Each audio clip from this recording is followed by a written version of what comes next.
Diiodomethane Lewis structure. Carbon has 4 valence electron, hydrogen has 1 valence electron, but we have 2 hydrogen, plus iodine. Iodine has 7 valence electron multiplied by 2. So basically we are getting 4 plus 2 plus 14, that is 16 plus 20 valence electron totally. This 20 valence electron has two tasks at the same time. The first task is to connect these 5 atoms together, and second task is to satisfy octet and duet. Let me connect these 5 atoms together. For connecting 2 atoms, just use 2 dots. So for connecting 5 atoms, we have used 2, 4, 6, 8. Now satisfy octet of outer atom.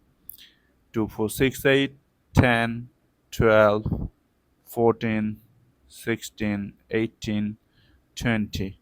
So we have used all the 20 electrons. Now count for octet. Okay, octet, octet. Now count for duet. Now count for octet of central atom.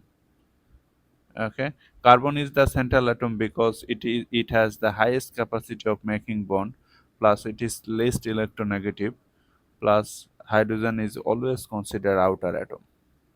You can replace this bonding pair by a line or dash. This is the structural formula, and which is another way of writing Lewis structure. So this is all about Lewis structure of diiodomethane.